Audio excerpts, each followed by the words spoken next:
November 15, 2024, Honorable VP Kamala Harris. The White House Office of the Vice President, 1600 Pennsylvania Avenue, Washington, D.C. 2500.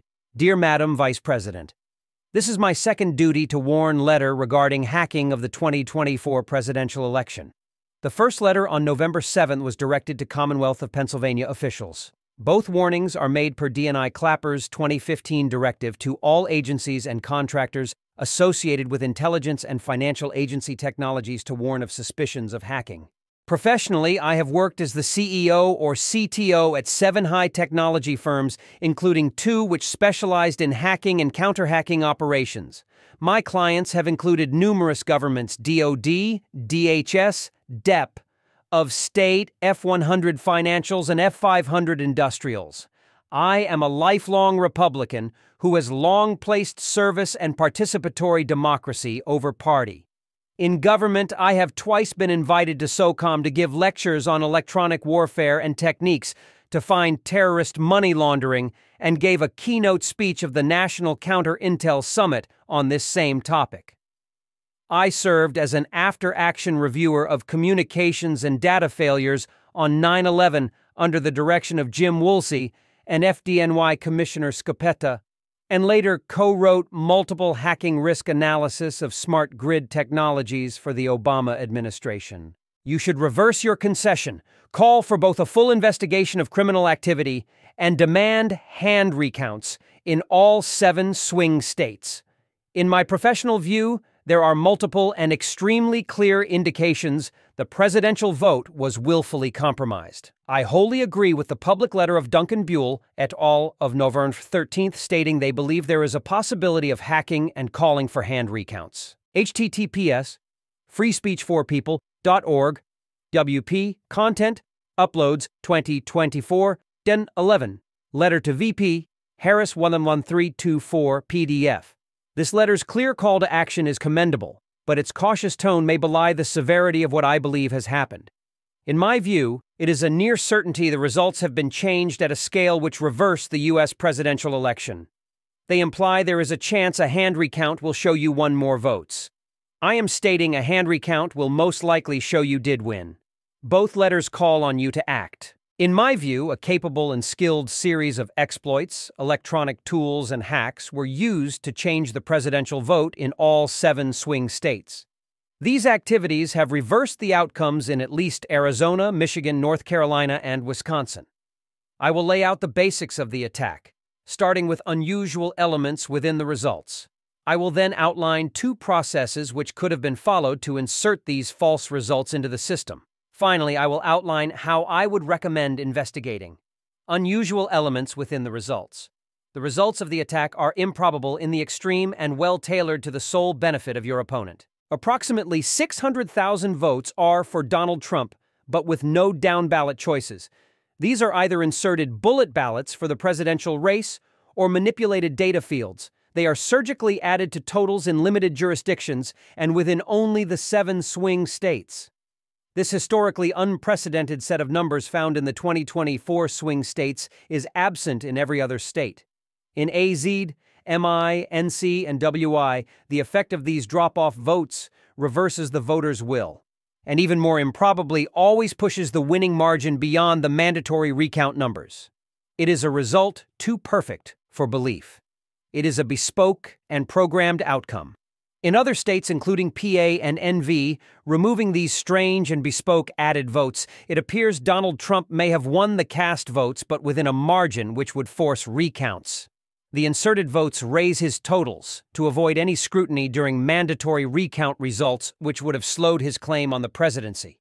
In GA and FL, the same pattern exists with unclear impact on the results. This attack is not technically difficult. It is modest in scale. It would require modest and common computer programming skills, access to 10 to 100 tabulators or to the handful of facilities programming them in advance, a credible database of voter IDs of non-voters around which to create false ballots, perhaps as few as 1, but more likely 3 to 5 human program managers, access to e-bowl book data during the election to determine who had not voted, possibly human access to some tabulators during counting. If I was asked to lead this hack, I would expect to have a core team of 6 to 10 people and operating costs under $10 million with a timeline of 3 to 12 months. The tell: a historically absurd number of Trump-only bullet ballots or undervote ballots. There are always a handful of voters who cast a vote in one race which they care about and do not make other selections on the ballot. These are called bullet ballots. In presidential races since 1980, these bullet ballots rarely account for more than 1% of the total votes, including in Mr. Trump's winning 2016 election and losing 2020 election, and when they do it, warrants further investigation. In 2024, in the 43 non-swing states, bullet ballots make up a nominal less than 1%. In the 7 swing states, the numbers are so high to be unbelievable, unprecedented, and demanding of further investigation. Here is analysis from totals as of late November 12th. Here are the unprecedented results of drop-offs in the 2 western swing states. AZ, 123,007.2% of Trump's total vote. Enough to reverse the outcome. NV, 43,005.5% of Trump's total vote. Enough to exceed recount threshold. It is my belief these 2 states have illegally added votes. For comparison, examine Trump's 2024 results in 3 states which border AZ and NV. They have equally passionate Trump supporters, but have the normal levels of drop-off or bullet ballots. ID under 2K, 0.03% of Trump's total. OR under 4K, 0.05% of Trump's total. UT under 1K, 0.01% of Trump's total. In the case of Idaho and Utah, Mr. Trump was a runaway winner and had no need to add votes. In the case of Oregon, Ms. Harris was a runaway winner, and adding votes to Trump's total would add risk without adding value. The same pattern of large numbers of drop-off votes or bullet ballots exists in the totals of MI, NC, PA, WI. North Carolina is the most extreme. The public results indicate over 350,000 voters cast a ballot for Trump, and no other race making up over 11% of Trump's voters in NC drop-off votes or bullet ballots. Hack Part 1. Creating the pool of bullet ballot voters. There are 2 possible methods to execute this attack. The simple version would only manipulate electronic totals, and hand-counting the target precincts would discover this. The second involved e-poll book hacking and introducing bullet ballots. This would add the need to compare the e-poll book timestamps to find possible bad actors or other sources for these anomalous votes. When Mr. Musk announced his $1 million lottery for people to go online and sign a pledge to vote for Trump, I became personally suspicious of why such a promotion would be done. I signed up to see what information he wanted and what the pledge actually stated. He did not want to know people's socials or send them texts. To sign up, you had to provide your street address. That was all they cared about. Once they had the people's names and street address, this would allow for building a pool of ghost voters who could logically be marked for fake ballots, structured in a manner which matched e-poll book and precinct data. You, as a member of law enforcement, understand criminals need certain preconditions to act. A database of pledged supporters with street addresses is required for this hack.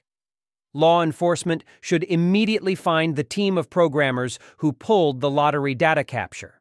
They will find those programmers immediately parsed the data into a system based on voting precincts and created macros to constantly update the pledged lists of who had cast a vote and who had not. The programmers likely did not know they were working on a system to be used to steal the election. When confronted with that fact, law enforcement would likely gain cooperating witnesses. Musk's team used this system to build a list of voters pledged to vote for Trump. This list could also be used to make a ghost ballot voter list. E-poll book data is nearly always linked to the internet, and in many jurisdictions this link was being made in real time via Mr. Musk's Starlink or any available wireless network. Throughout the day, Musk's team could compare existing turnout models to likely outcomes based on well-established voter profile databases versus the actual voter turnout coming in from the e-poll books. They would have been able to have a very good estimation in the closing hours of polls how many votes short Trump would likely be at the tabulation level. They would also have exact lists of the pledged voters for Trump and would know who had not shown up. The pledged voters who did not vote became the bullet ballots. With any network connection to the e-poll books or via other compromised connectivity, they could be marked as voted. Hack Part 2. Matching the tabulation to the e-poll books. The exact number of added voters to the e-poll books as having voted would have to match the tabulation process. This attack could have been done in at least 2 different ways. The easiest method to execute Phase 2 is also the easiest to discover by hand recount. In a few jurisdictions where the tabulators either had network connectivity, approved or otherwise, or where a person on the team had physical access to the tabulation machine, the Trump votes that were added to the e-poll books would need to be added to the tabulators, at which point the e-poll books and the tabulation totals would match, having been digitally stuffed with demographically credible voters for Trump. But there will be no paper ballot for these votes. A hand recount will quickly discover the fraud. As I write this letter, several hundred people are self-organizing on Reddit and other forums. They include data scientists, statisticians, and legal experts.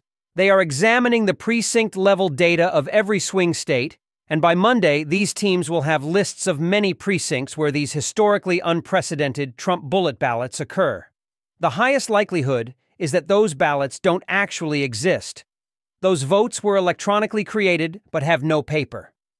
This would be easily proven with a hand recount. A second possibility involves the same compromise as described above, but is then combined with human ballot stuffing or ballot substitution at tabulation to match the e-poll book numbers.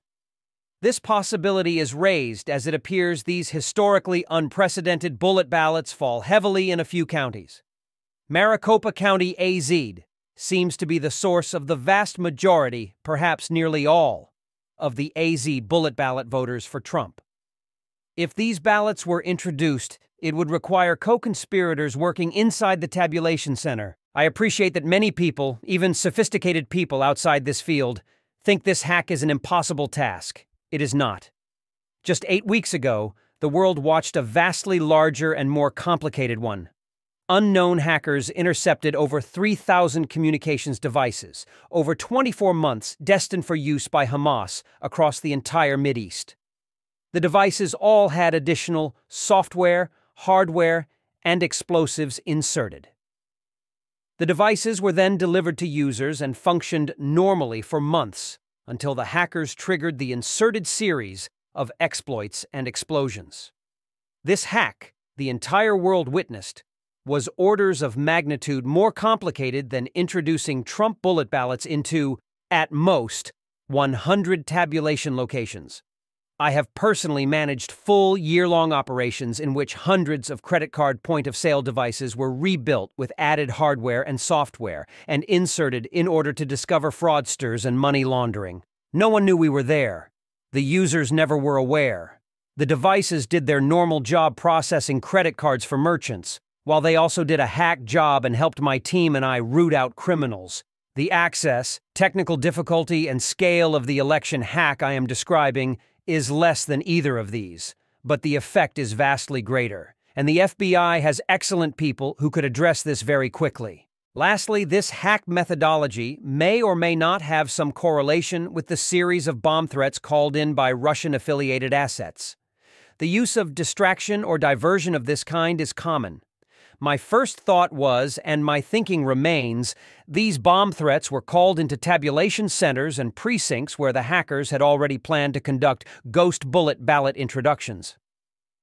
I believe they wanted a disruption in the chain of custody, so lawyers could claim after the hacking events that the chain of custody on the ballots was flawed. The creation of the false argument of a broken custody chain would be used as a pretext to prevent hand recounting, as hand recounting would not match the Trump-favorable result. However, by a reverse of that logic, any jurisdiction which was subject to a bomb threat was forced to break standard operating procedure. This alone should be grounds for you to ask for a hand recount. Lastly, I have been advised by an attorney that Arizona and Georgia have mechanisms in place for members of the public to demand a recount, but only you have the ability to demand a recount across all the jurisdictions of concern. A final formal note.